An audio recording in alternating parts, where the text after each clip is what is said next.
Do Senhor Jesus, eu quero parabenizar a igreja por esse momento tão especial. É uma igreja linda. Acabei de entrar, acabei de ser recebido, desci do aeroporto, desci do avião. O irmão Francisco, com muito carinho, me recebeu. E é bom estar com vocês. Sou lá da fria Massachusetts e aqui está bem mais gostoso, pode ter certeza. Mas nós celebramos 21 anos. Deus abençoe vocês e que venham mais 21 e mais 21 até a volta do Senhor Jesus em crescimento, em graça. Amém. Muito bem, eu não quero falar de mim não, tem coisa mais importante para falar. Vamos falar de Jesus. Abra sua Bíblia, segundo o livro dos Reis. Deixa eu ver se meu passador está funcionando. Segundo o livro dos Reis de Israel, capítulo 4, nós vamos do 1 até o 7. Abra a sua Bíblia comigo, compartilhe a sua Bíblia, compartilhe o celular. Resista a Satanás que diz, vai olhar o WhatsApp. É Satanás. E aquele demônio que diz, dá uma checada no Facebook também. Se você está usando o celular, não vai lá. Fica aí comigo, fica comigo na palavra. Segundo o livro dos Reis de Israel, capítulo 4, versículos 1 até 7. Um dos meus textos mais queridos do Antigo Testamento. Que me inspira e eu espero que inspire o seu coração também. Amém. Glória a Deus. Certa mulher, estão comigo? Versículo 1. Certa mulher, viúva de um dos discípulos dos profetas, clamou a Eliseu dizendo, o meu marido, seu servo, está morto. E o Senhor sabe que esse seu servo temia o Senhor Deus. E veio credor para levar meus 2 filhos agora como escravos. Eliseu perguntou à mulher, que posso fazer por você? Diga-me, o que é que você tem em casa? Ela respondeu, esta serva não tem nada em casa, a não ser um jarro de azeite. Então Eliseu disse, vá, peça emprestadas vasilhas a todos os seus vizinhos e vizinhas. Vasilhas vazias, muitas vasilhas, não poucas. Depois entre em tua casa, feche a porta atrás de você e dos seus filhos, e derrame o azeite em todas aquelas vasilhas, ponha a parte as que forem ficando cheias. A mulher foi embora dali e fechou a porta atrás de si e dos seus filhos, e eles lhe passavam as vasilhas e ela as enchia.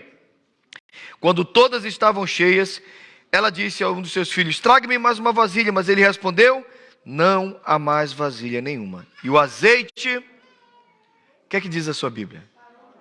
E o azeite, então ela foi e contou ao homem de Deus, ele disse, vá, venda o azeite, pague a sua dívida, e você e seus filhos vivam do que sobrar do resto. Vamos orar? Pai, a tua palavra foi lida, palavra poderosa, palavra tremenda, palavra que não há falha nem erro, palavra santa. E agora que nós vamos meditar sobre ela, mistura aqui o nosso coração com o teu, sintoniza o nosso coração com o teu, nos faz lado. É uma afirmação que nos leva a pensar. Ah, mas eu estou com muito peso. Bem, você tem o peso que você tolera, porque a hora que você parar de tolerar esse peso, você faz uma dieta. Ah, mas eu tenho uma vida sedentária. Você tem uma vida sedentária porque você escolheu, porque a hora que você não quiser mais tolerar isso, você toma uma posição e vai na academia. Ah, mas eu tenho esse estudo porque foi só a oportunidade que a vida me deu. Não, é o que você tolera, porque dá para estudar, dá para procurar. Existem tantas possibilidades. Na verdade, gente, nós toleramos e nós vamos empurrando com a barriga muitas vezes. E eu estava aqui pensando que, como quem me conhece, na minha forma de administração das finanças, na minha forma de administrar a igreja, na minha forma de administrar a minha vida, eu digo assim, nunca dê um passo maior que a sua perna. Nunca vá além do que você pode. Sempre foi essa a minha maneira de pensar. Mas essa noite eu queria falar sobre algo um pouquinho diferente para você. Antes que você tenha medo, eu queria te lembrar de 2 coisas. E isso é uma prova.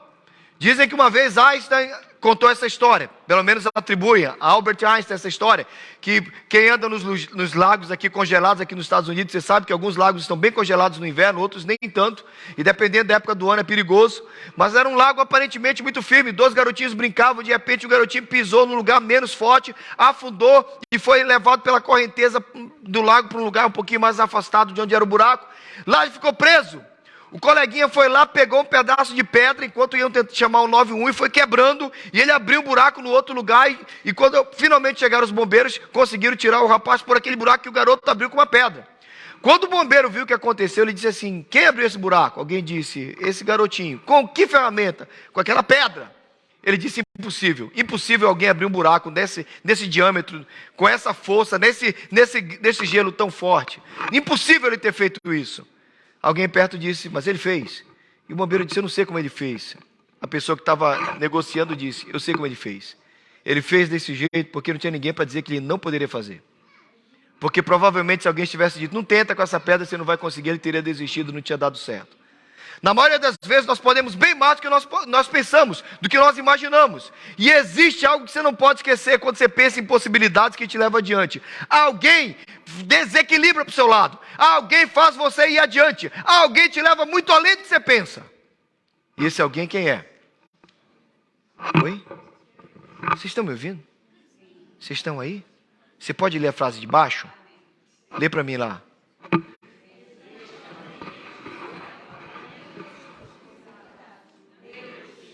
Eu vou dar 6,5 para a leitura de vocês. Porque vocês estão nos Estados Unidos, vocês já desaprenderam a ler junto. Bora lá? Existe alguém?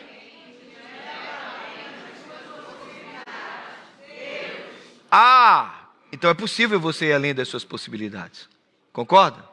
É possível. Sabe? Você está aqui essa noite e eu não queria te pregar uma palavra que simplesmente dissesse para você, amém, legal, pastor, obrigado, precisava ouvir uma coisinha boa. Não, eu estava orando e o que Deus colocou no meu coração foi te lembrar de algo que aconteceu com muito tempo. Eu morava em BH, tem mineiro aqui? Tem mineiro? Governador Valadares, Patinga. A minha igreja lá em Massachusetts, a gente não pergunta se tem mineiro, a gente pergunta se tem gente de outro lugar. Eu morava em Contagem, numa agência missionária, e eu estava lá 1 ano, e um dia eu acordei, eu tinha certeza que eu ia desistir de tudo aquilo. Alguém já acordou desanimado? Você olhou para tudo aquilo e disse, eu vou parar com tudo isso. E essa foi a minha experiência. Naquela manhã eu acordei, fiz um copo de café com leite, sentei numa cadeira e disse, essa vida de missionário é muito difícil. Essa vida de tempo integral na casa do Senhor é muito complicada. Quer saber, vou desistir disso. E eu estava bem desanimado. E eu comecei a fazer um plano, vou arrumar minhas malas, vou voltar para minha casa e vou desistir disso. Isso aconteceu em 1995, quase 30 anos atrás. Sou velho, né, gente? Pois é. Aí eu estava lá com o meu café com leite e começou a subir uma formiguinha, que nem essa que você está vendo ali. Uma saúva, chama saúva. E ela começou a subir. E ela tinha uma folha maior que aquela. E ela começou a subir naquele barranco, sabe como é que é BH, né? Tem um bando de barranco. E naquele barranco, mais ou menos nessa altura, assim, um pouquinho mais que 1 metro, tinha um buraco que era o formigueiro. E ela estava carregando aquela folha, quando ela estava quase lá na boquinha do formigueiro, ela caía. Aí eu olhei para ela, quando ela caiu a primeira vez, eu disse, ô minha filha, tamo junto. Teu problema é meu problema. Desiste. Pois ela não largou a folhinha, tentou de novo. Como eu já estava desanimado, fiquei olhando para a formiga. Foi o meu Instagram, em 1995. Vamos embora. Subiu, chegou na entrada do formigueiro, o que aconteceu? Caiu de novo. Quando ela caiu a segunda vez, eu disse, minha filha, presta atenção, está dando errado, deu ruim. Aí ela começou a subir a terceira vez, foi aí que eu percebi que aquela patinha traseira, maior de todas, essa aqui mais forte, ela não tinha, além de tudo era deficiente, a coitada. Eu disse, é que nem eu, minha filha, está tudo ruim para você, está tudo dando errado para você, está tudo dando errado para mim. Ela tentou a terceira vez e, quando ela caiu, ela caiu, na terceira tentativa, de novo, teimosa, e não largou a folha. Eu fui lá e peguei pela folha, que se eu pegasse eu matava, coloquei assim na entradinha do formigueiro, ela entrou, quase que eu vi ela falando, uhul! Quando ela entrou, o Espírito Santo falou comigo. E ele falou, conheço a tua força, conheço a tua fraqueza, conheço as tuas dificuldades, eu sei quão frágil, sei das tuas deficiências todas. Você não consegue, mas sou eu que te pego pela folha e te coloco onde você não vai. Sou eu que te faço viver além das suas possibilidades. Sou eu que te levo além daquilo que você acha que você é capaz. Muito obrigado por estar aqui para ouvir a palavra de Deus. Que bom que você veio celebrar esse aniversário. Mas a mensagem que Deus colocou no meu coração é que você pode ir muito além. Essa igreja pode ir além e você pode ir além em nome de Jesus. Porque para essa mulher, chegaram para ela e disseram, sua vida está tão ruim que não há nenhuma outra possibilidade a não ser vender os seus filhos como Falaram para essa mulher: esquece, não tem outro jeito, não tem outra possibilidade, desista, não tem outro caminho, vende os teus filhos como escravos e desiste da vida. Mas em nome de Jesus, eu creio que a palavra de Deus para nós essa noite, para o aniversário dessa igreja abençoada e linda, é que Deus quer que a gente viva além das nossas possibilidades. Fala para a pessoa que está assim do seu lado: você pode viver além das suas possibilidades. Amém? Sim ou não? Você pode viver além das suas possibilidades. Ouça, fica aqui comigo, ó. Foco. Foca isso aqui, ó. No tio Thales, no tio pastor. Você pode viver além das suas possibilidades. Mas essa mulher é uma professora abençoada e a gente precisa aprender com ela. A primeira coisa que ela me ensina, que eu quero que você guarde no seu coração: não defina a sua vida pelas suas dificuldades, pelos seus problemas e pelas suas lutas. Eu tinha um presbítero abençoado, o pastor André, que um dia ele estava numa fila do... Alguém sabe o que é SUS no Brasil? Você já usou o SUS? Fala assim: misericórdia. E ele estava na fila do SUS e tinham duas pessoas num campeonato de desgraça. Já ouviu o campeonato de desgraça? Mas não acontece aqui não, nas igrejas acontece não, mas não aqui em Richmond. É lá em Massachusetts, onde eu sou pastor. Aí uma mulher fala para outra assim: eu estou com uma dor na perna, ai, está horrível. Aí a outra amiga diz: mas menina, isso aí não é nada, você precisa ver a dor que eu estou aqui nas costas, está me acabando. A outra tinha dor nas costas, eu tenho uma dor aqui no início da cabeça. E uma tentando provar para a outra que tinha a vida mais desgraçada que a outra. Conhece campeonato de desgraça? E tem gente que se define pelo problema. O que você é? Ah, eu sou um indocumentado. Eu não perguntei seu status imigratório. Tem gente que consegue, é difícil. Meu querido, o que você é? Ele fala assim: eu sou atleticano. Coitado, eu sei que é duro, mas você podia falar uma coisa mais vitoriosa. Os cruzeirenses ficam felizes nessa hora, né? Tem gente que se define por aquilo que não tem. Tem gente que se define por aquilo que está faltando. Quem é você? Ah, eu sou um cara que dirige um carro velho. Não perguntei do seu carro. Por que você se define pelo que falta, pelas dificuldades, pelo que não tem, pela luta? Essa mulher podia dizer: eu sou uma viúva, eu não tenho dinheiro nenhum, meus filhos estão para ser vendidos como escravos. Ela chega até o profeta. Você lembra o que ela falou ao profeta? Eu sei que você leu o texto, talvez você nunca leu o texto antes, mas ela chega para o profeta e fala assim mesmo: olha, nós não temos nada, não temos como pagar as dívidas, o credor está indo lá em casa para levar os meus filhos. Mas o meu marido era servo do Senhor. E o meu marido temia o Senhor. E se existe alguma coisa que eu quero destacar nessa casa, não é a ausência dos recursos, nem os meus filhos quase presos como escravos. Eu quero destacar que o meu marido era um homem de Deus. Eu quero saber o que é que nós vamos fazer com isso. Você entendeu o que ela falou? Você entendeu o que ela disse? Eu estou dizendo a você que em meio a toda essa dificuldade, eu sou uma viúva, mas viúva de um homem de Deus, e eu sei que Deus vai fazer alguma coisa com respeito a isso. Cuidado, querido, para que você não defina a sua vida pelas dificuldades, pelos problemas. Cuidado para você não desistir. Cuidado para você não abandonar os planos e os projetos de Deus, só porque você está olhando para o que não pode, para o que você não tem. Aliás, quem mais gosta de frisar o que nós não temos e não temos, e não podemos, e não conseguiremos, é o próprio inimigo. Está claro isso para vocês? Então não defina a sua vida pelo que você não tem. Não defina a sua vida pelo que está faltando. Não defina a sua vida pelo aquilo que está ali. Alguém está colocando ali na sua dificuldade. Não se apegue na sua vida pelas as faltas, ou aquilo que não tem, ou aquilo que não está chegando. Apegue-se àquilo que Deus te deu. Apegue-se àquilo que está acontecendo. Eu estava no meio de um aconselhamento de um casal brigando, e eu fui para lá aconselhar os dois, e o marido arrumando as malas, saindo. De repente ele passou pela esposa com a mala, e eu ali na sala tinha acabado de aconselhar os dois, mas a coisa parecia irremediável, irreversível. A mulher segurou assim no mão do marido e disse: eu acredito naquilo que a gente prometeu no altar. Rapaz, o homem, já viu uns homens quando está fazendo besteira que dá uma bambeada? Ele deu uma travada assim, ela olhou firme: mulher de Deus, eu acredito naquilo que a gente prometeu no altar.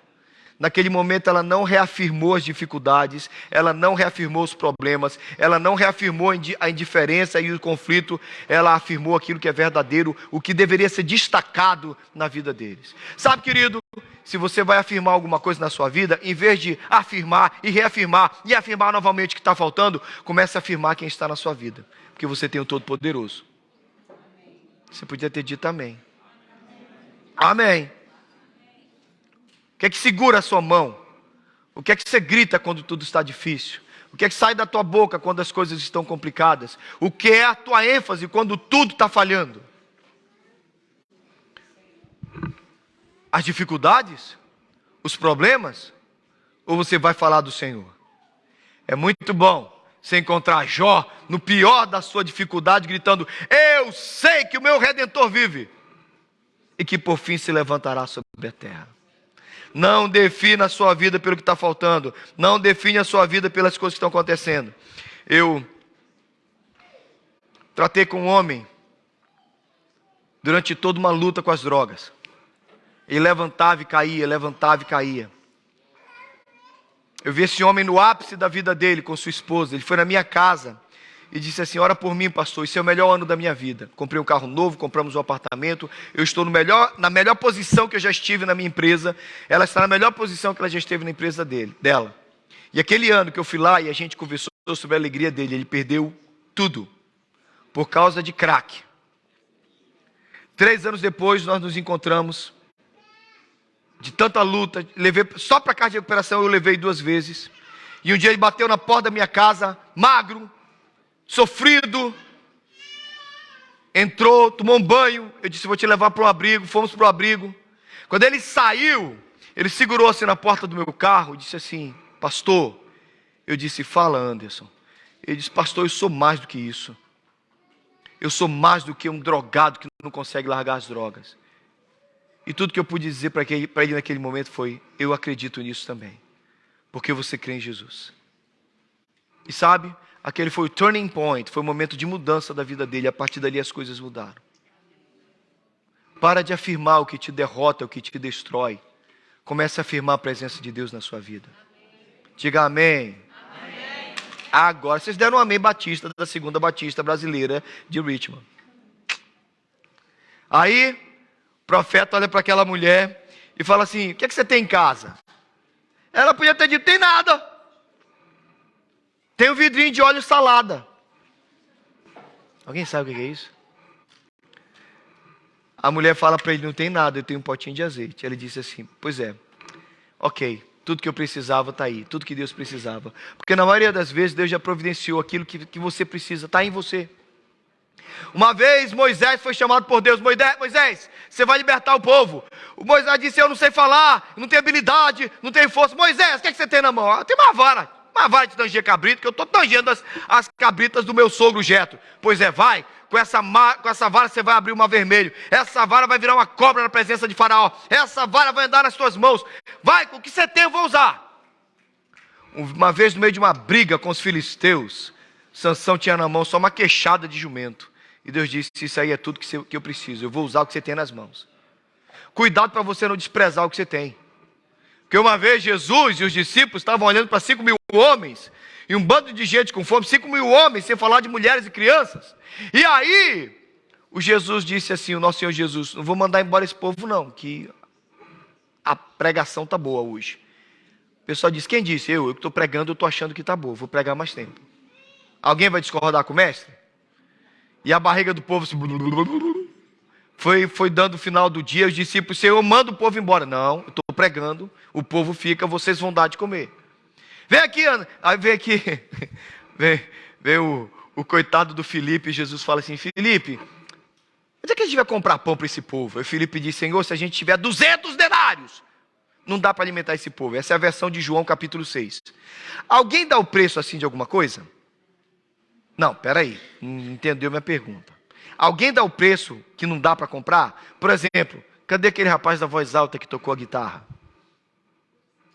O magrelão. Sua voz é alta, cara. Tua voz é alta. Teu nome? Gessé, quanto custa aquela guitarra? Vai ter que entregar agora. E sua esposa vai saber que você gastou uma grana nela. Quer dizer, mas quanto custa uma guitarra daquela? $150? Nossa, baratinha. Mas já pensou, se eu pergunto assim, Marcelo, Gessé, Gessé, pai de Davi, quanto custa aquela guitarra? Ele fala, pastor, com $100 você não compra. Alguém dá preço assim? Entendeu? Você não fala o preço abaixo. Quando você vai falar o preço, com 150 você compra. Felipe, onde eu vou comprar comida para esse povo? Felipe pensou no pior dinheiro que ele podia imaginar. Senhor, com 200 denários. Não dá. Olha a cabeça de Felipe. É assim que a gente pensa. A gente frisa a dificuldade e a ausência. Nisso que Jesus está conversando com Felipe, vem o André. Vem o André e quem? O André vem com quem, seus crentes? O André vem com quem? Com o menino. Agora lá vem o menininho. Vou dar cola. Isso, 5 peixes e 2 pãezinhos. 5 pães e 2 peixinhos. Está lá o André e o garoto está lá. O André chegou, Jesus, seu Felipe aí tem uma reunião? O Jesus está aqui com o Felipe. Estamos alimentando o povo. Aí o André, sabe o que é? Tá vendo esse garoto aqui? Pois é, ele disse que ele quer contribuir com a alimentação do dia. Ele trouxe 5 pães e 2 peixinhos. Vai embora, moleque. Sai. Era o que nós falaríamos. Jesus olhou e disse, traz o menino. E o menino vem. Gente, pensa comigo. Eu sou o terror de todo cameraman na minha igreja. A gente tem 3 câmeras durante a pregação, os 3 ficam doidos comigo. Mas agora vocês precisam me ajudar. Aí o André chega, traz o menino, Jesus, eu vi que vocês têm 5.000 homens, sem falar de mulheres e crianças. Eu vim trazer o lanchinho de hoje. Está aqui, 5 pães e 2 peixinhos. O que você falaria nessa hora? O senhor está de brincadeira comigo, moleque? Aí Jesus levanta, agradece, Pai, obrigado que o Senhor já providenciou o alimento. Te louvamos porque todos serão alimentados. No teu nome, amém. Manda todo mundo sentar. Olha que situação surreal. Pedrão, pega uns balaios aí. Alguém sabe o que é balaio? Cestos. Aí vem o cesto, aí ele pega assim, ó. Pedrão, pega o balaio. Pedrão com o balaio. 1, 2, 3 pedacinhos de pão. 1, 2, 3 pedacinhos de peixe. Vai. Se eu fosse Pedro, eu dizia assim, o senhor está de brincadeira comigo, né, Senhor? Pedro, eu brinco. Mas, Senhor, Pedrão vai alimentar a multidão. Senhor, não tem. Pega um pão. Pega um peixe. Pega um pão. Não, gulosa, pegou o maior de todos. Pega o peixe. Pronto, Senhor. Tinha 3 pães e 3 peixes. 3 comeram. Engraçado. Pega um pão. Pega um peixe. Esse está mais familiar. Bora, pega pão, pega peixe. Bora. Vai, pega. Senhor, acá. Uai. Mas quanto mais tira, mais Deus já providenciou. A solução estava num garotinho com... Sabe o que é que Richmond precisa para ser transformada? Uma igreja chamada Segunda Batista de Richmond de brasileiros. Porque só precisa disso aqui. Isso aqui é suficiente para Deus fazer uma revolução nessa cidade. Se vocês acreditarem que Deus já providenciou o que Ele precisa. Mas pastor, a gente precisa de mais dinheiro. Deus precisa dar um carrão para o pastor André. Amém, que dê um carrão para o pastor André. Alguma coisa contra? Mas sabe qual é a ideia, irmãos? Deus olhou para aquela mulher na pessoa do profeta Eliseu e disse, o que é que você tem? Eu tenho azeite. E o Eliseu disse, está resolvido. Está dentro de você. Você tem o Espírito Santo. E tudo que você precisa para resolver essa situação. Acredite. Talvez uma botija de azeite lá dentro da tua consciência. Está tudo que você precisa. Para a glória de Deus ser transformada. Para a glória de Deus acontecer na sua vida. Diga amém. Agora sim. Inclusive as 2 figuras ali disseram amém. Amém mesmo. E aí? Aí você consegue ver, olha para cá. Eu preciso imaginar a dinâmica. Vai na vizinha. Vizinha, me empresta uma vasilha. Vizinha, me empresta uma vasilha. Vizinha. Chega em casa, fecha a porta e começa. Aquilo ali que a gente está fazendo. Eu estou fazendo para você ter visualizar. Bora lá. O que aconteceu com a primeira vasilha? Vai, traz outra. Gente, vocês têm que ler a Bíblia imaginando. Você fica lendo preto no branco, imagina os moleques chegando às vasilhas, e as vasilhas enchendo, e eu acho que a mulher ficava olhando para a botija, dizendo assim, gente, de onde é que está vindo isso? E o azeite vai multiplicando, e o azeite vai multiplicando, e enche 2, 3, 4 irmãos. Se aquela mulher tivesse trazido para casa uma vasilha de 10 mil litros, 10 mil litros tinham sido cheios. Porque o compromisso com Deus, sabe qual era? Enquanto houvessem vasilhas, haveria azeite. Está claro isso? Leia lá na tela, por favor.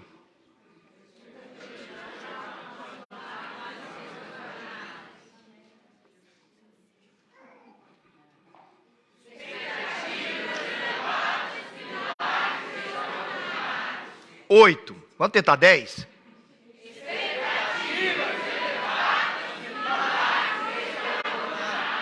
Sabe o que acontece? Quando você tem expectativas altas, coisas grandes acontecem. Deixa eu te lembrar uma coisa. Se aquela mulher tivesse trazido para casa uma botija como essa taça, quanto de azeite teria sido multiplicado? Só isso. Sabe o que acontece com a gente? O pastorzão sabe disso, esse homem de Deus. A gente vem para a igreja e a gente fala assim, vamos lá na igreja, o culto vai ser uma bênção, o Senhor Jesus vai estar lá, o Filho de Maria vai estar lá, o Jesus Todo-Poderoso. Aí a gente vem com um potinho para a igreja, o que é que você quer hoje? Ah, se o pastor pregar um negocinho legal, eu já estou bem. Sabe por que a mulher do fluxo de sangue foi curada? Porque as expectativas eram elevadas. Ela disse, se eu tocar onde? O que é que vai acontecer?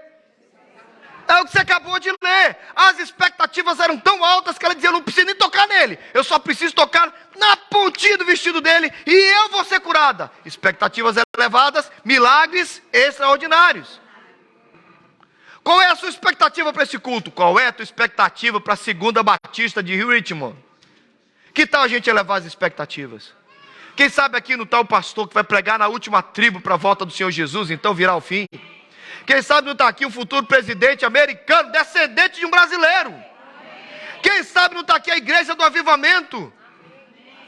Ô gente, vamos elevar as nossas expectativas. Porque senão a gente chega nos 21 anos dizendo assim, ai, está tão gostoso. Já viu Pedro no Monte da Transfiguração? Senhor, vou fazer uma barraquinha para você, uma para Elias, uma para Moisés, e a gente vai ficar aqui. Jesus disse, Pedro, você não está entendendo nada. Não, meu filho, o negócio aqui está rodando, eu vou para o Calvário, agora a coisa vai acontecer. Amém. Amém? Então não é para você chegar nos 21 anos da sua igreja, querido, e dizer, nossa igreja está feliz. Não, tem coisa melhor, maior, mais importante, mais tremenda ainda para acontecer no futuro. Anima seu coração, anime a sua alma, tenha expectativas elevadas, porque quando nós temos expectativas elevadas, os milagres são extraordinários. Posso contar mais uma história? Já estourei o tempo, pastor? Vocês estão comigo ainda? Você já viu que gente de expectativa elevada é gente animada, né? É gente assim que está lá. E um pai tinha 2 filhos, gêmeos. Um era a pessoa do ânimo e da motivação. E o outro era o pessimista. Tem gente pessimista aqui? Eu costumo dizer para o pessimista o seguinte, o pessimista, olha, talvez o otimismo não dê certo, mas o pessimismo sempre dá certo. Porque ele já disse que vai dar errado mesmo. E aí o pai olhou para os 2 filhos e disse para a esposa, vamos dar um susto. Pega o otimista e para o otimista nós vamos dar uma caixa com estrume de cavalo. Estrume. Alguém te explica. Vão te explicar aí, estrume de cavalo. Para o outro, para o pessimista, eles deram uma bike, 0. Cannondale, aquela caríssima. $7.000 de bike. Aí os pais ficaram olhando. O pessimista, quando pegou a bike, ele disse, ai, que azar. O irmão disse, porque ganhei uma bike. Com a minha sorte eu vou cair, vou quebrar o joelho, não veio capacete, não veio tornozeleira, não veio cotoveleira. Eu vou arrebentar os dentes em algum lugar, vou ficar banguela. Ai, tanta coisa boa para eu ganhei uma bike. Ai, que vida ruim. E você? Ele abriu e disse, cara, eu acho que eu ganhei um cavalo.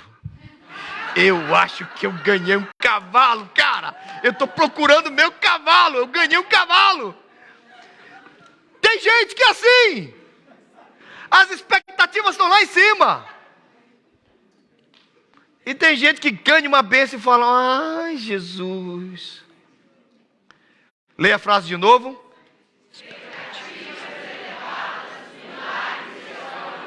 Por isso que tinham que existir muitas vasilhas, porque cada vasilha é uma expectativa. Eu vim te dar uma palavra de Deus essa noite. Aumente as suas vasilhas. Você ouviu o que eu estou falando? Eu estou claro, eu preciso desenhar. Estou desenhando, estou colocando lá. Mas eu posso tentar ser mais claro. Aumente as suas expectativas. Aumente aquilo que existe para acontecer na sua vida. Não importa a sua idade, não importa o seu tempo. O grande limitador da sua vida são as suas expectativas baixas. Nós servimos ao Deus Todo-Poderoso que pode todas as coisas. Amém. E aí a última coisa, é um sermão de 4 pontos. Fica feliz, é aquele momento que todo mundo fica contente. O pastor anuncia o último ponto da pregação. Mas sabe, queridos, eu tenho que andar um pouquinho mais rápido, porque eu sei que vocês têm um bolinho. Leia lá para mim. O nosso Deus é... A mulher pegou o óleo e correu para o profeta Eliseu e disse, Eliseu...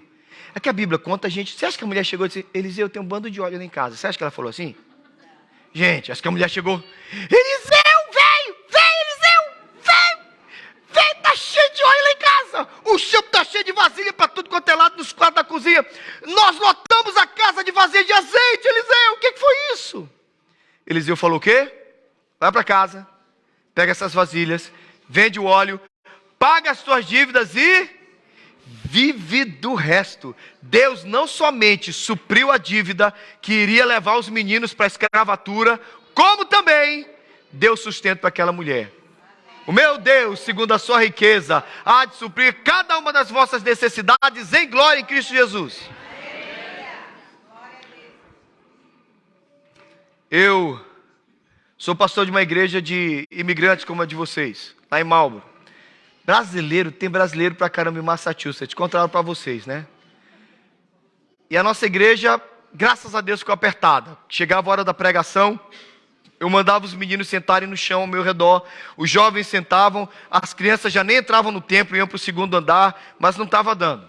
Nós estávamos num ambiente mais ou menos desse tamanho e estava assim lotado de gente. A polícia da cidade, os bombeiros olhando se a gente conseguiria evacuar aquilo em caso de emergência. Estava um caos. Aí uma igreja entrou em bankruptcy, em falência, a 2 quadras da nossa igreja. Colocou uma placa lá de auction, de leilão, na frente da igreja. Houve um problema, o pastorzão lá, um homem muito querido, mas alguém passou a perna dele e eles perderam quase tudo. Aí eu fui lá visitar, a igreja era um antigo supermercado. Pensa numa igreja grande, gente. Larga, lugar para 700 pessoas, lá embaixo, sem falar de mais lugar, dá para fazer 1000 pessoas tranquilo. E o pastorzão olhou para mim assim, entra, pastor Thales. Era uma Assembleia de Deus. Pisa, onde você pisar é seu. Aí eu fui, andei tudo. No final, vamos orar, bora. Eu orei com ele, Senhor Jesus, abençoa o pastor Zé Carlos. Ele ficou pro resto da vida dizendo assim, o pastor Thales é tão gente boa que ele veio aqui, nem orou pela igreja, orou só por mim. Eu não orei pela igreja, porque eu não tinha fé para comprar aquela igreja. 2.300.000 dólares na época. Hein? Não tinha dinheiro para comprar aquilo. A minha igreja não tinha dinheiro para comprar aquilo.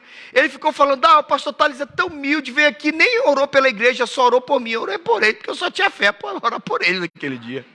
Fui embora. Cheguei na igreja e falei assim, gente, a Assembleia de Deus estava à venda. É tudo que a gente precisa de espaço. Aí os irmãos disseram, vamos comprar. Eu disse, gente, vocês estão com a cabeça onde? Olhei para o tesoureiro, deu uma de André, né? Olhei para o tesoureiro da igreja e disse assim, rapaz, a gente tem quanto? Ele disse, quanto é o down payment? 500 mil dólares. Eu digo, que bênção. Esquece.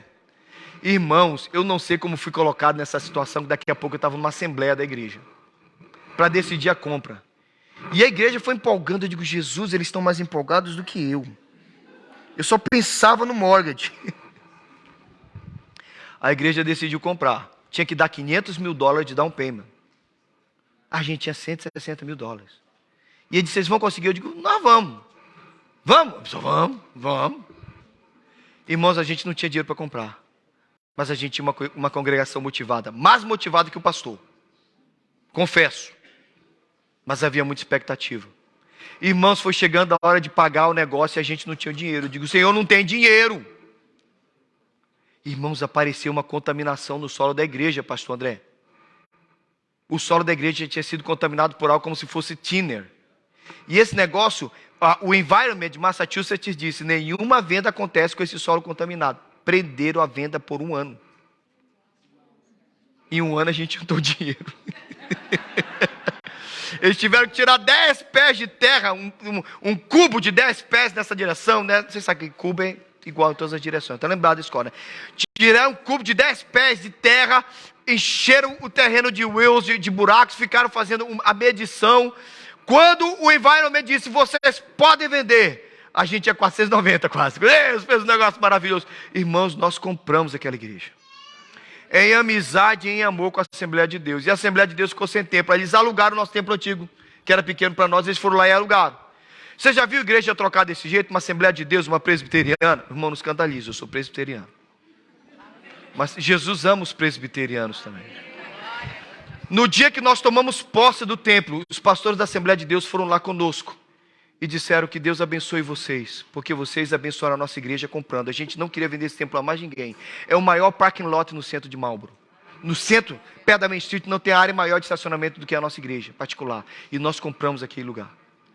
Você não me pergunta tudo, que é tudo limpador de casa, pessoal do landscape, da construção, pastor doido, é só gente assim que tem na minha igreja. Irmãos, nós saímos e assim que acabou o nosso culto, nós fomos lá na Assembleia de Deus orar por eles. E nós oramos com eles. E nós dissemos àquela igreja que vocês sejam tão felizes e prósperos como nós fomos aqui, que vocês cresçam.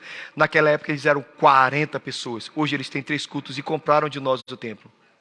E quando nós alugamos para eles, a gente alugou só para pagar as utilities. Não ganhamos dinheiro. Era o nosso antigo templo. Tinha que pagar água, luz e gás. Irmãos, quer saber? A Assembleia de Deus e a Igreja Presbiteriana, a Betel, ficaram tão amigas. Deus nos fez amigos e parceiros nesse negócio.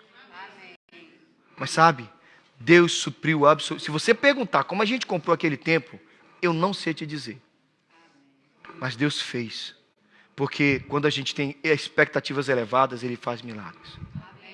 Glória a Deus. Eu creio que Deus é abundante. Você não limita a Deus aí não. Ah, pastor, mas eu preciso que isso aconteça. Querido, Deus faz do jeito que Ele quiser. Amém? Leia lá, por favor. É o texto que eu acabei de ler. Acabei de falar para vocês. E o meu Deus...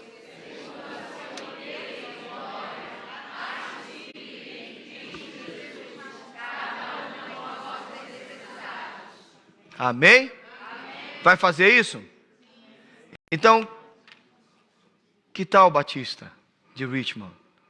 Que tal as expectativas serem elevadas? Que tal a gente crescer o que Deus pode fazer aqui? Foram 21 anos muito bons, amém? Mas vem coisa melhor pela frente. A Bíblia diz que a vereda do justo é como a luz da aurora, que vai brilhando mais e mais até ser dia perfeito. Muito obrigado por 21 anos, Jesus. Mas que venham os melhores pela frente. Porque essa é a vereda do justo. Amém? Vamos ver, só para você ver se você guardou a pregação. Me lembra lá, primeira coisa? 2. Está aí aonde? Está em você. Presta atenção. 2. A solução está onde? Se chama Espírito Santo. 3. Último.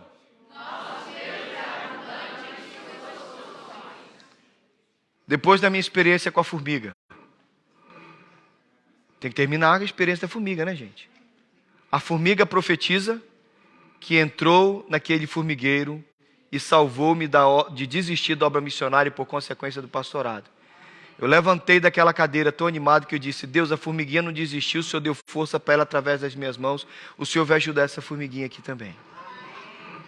Levantei-me, tive o melhor ano missionário, no outro ano fui para o seminário, fui ordenado pastor, e todas as vezes que eu topei capenga, eu lembro que Deus cuida dessa formiguinha, mesmo quando a folha é pesada, e Ele vai cuidar de você.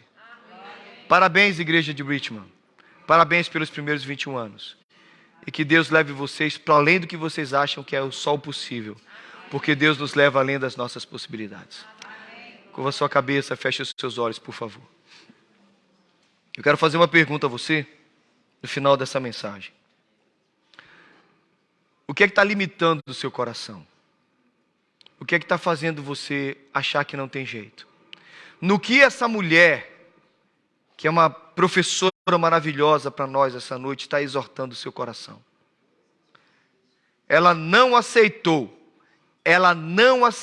ser somente uma mulher viúva que tem os filhos que seriam vendidos como escravos. Ela não definiu a sua vida pelo fracasso, ela definiu a sua vida pelo homem de Deus que era o seu marido, pela história de Deus na história dela.